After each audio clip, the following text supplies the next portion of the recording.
মহামান্য ৰজা দশৰথৰ জ্যেষ্ঠ পুত্ৰৰ গৌৰৱেৰে গৌৰৱান্বিত প্ৰিয়তম ভক্ত জানকী আৰু মোৰ স্নেহৰ অনুজ লক্ষ্মণক পাই জীৱন আজি মোৰ ধন্য। কিন্তু চোৱাচোন ভাই, ভাগ্যৰ কি যে বিড়ম্বনায় দাদা।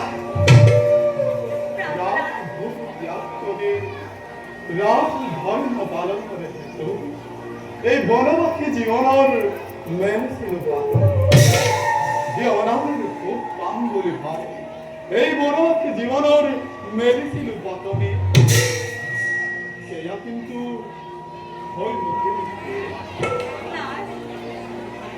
আজি কিছুদিনৰ পৰাই আপোনাৰ মনৰ আনন্দ আৰু হাঁহি যেন ক্ৰমানে নাইকিয়া হৈ পৰিছে। ভালদৰে ব্যক্ত কৰি কওক না, কি হৈছে আপোনাৰ? দাদা, তোমাৰ চিন্তাৰ কাৰণ ব্যক্ত কৰা দাদা। চিন্তা নিবাৰৰ উপায় নিশ্চয় ওলাব।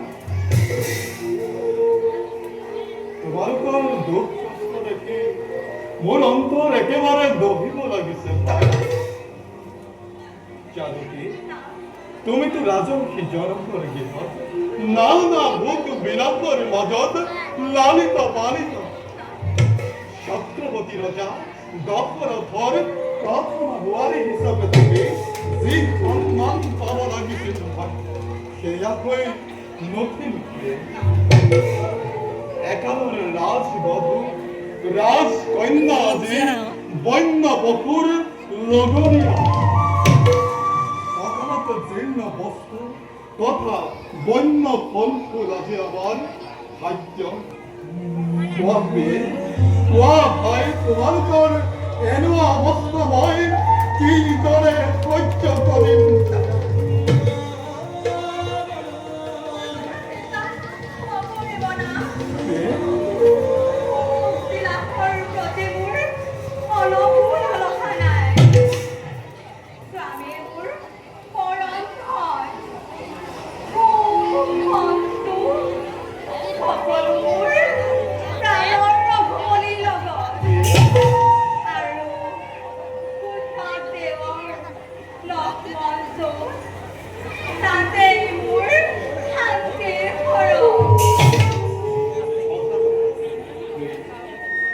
কিন্তু এটা কথা, তোমালোকৰ দুখ কষ্ট মই সহ্য কৰিব একেবাৰে পৰা নাই।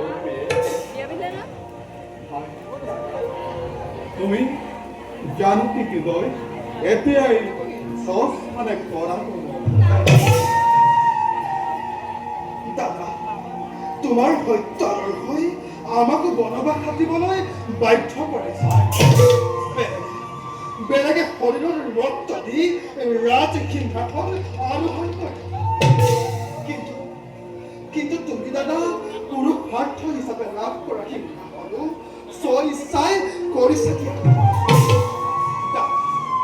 তুমিতো জানাই এই নিষ্ঠুৰ লক্ষ্মণে তোমাক সন্তেক নেদেখিলে একেবাৰে অস্থিৰ হৈ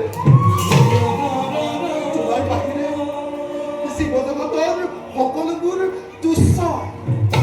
প্ৰয়োজনত মোৰ সূত্ৰ প্ৰাণ তোমাৰ বাবে দিব্যিখৰ্য।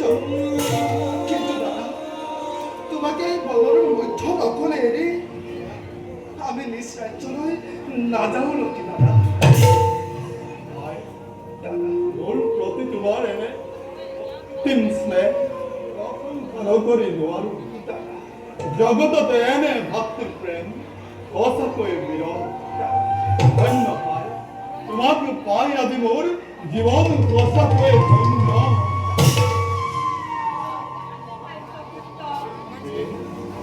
লাগিছে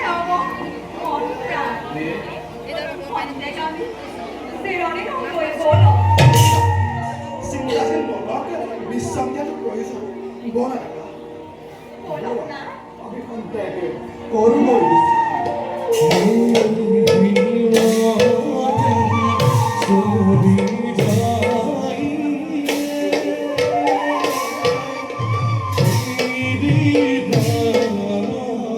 চন্দ্ৰ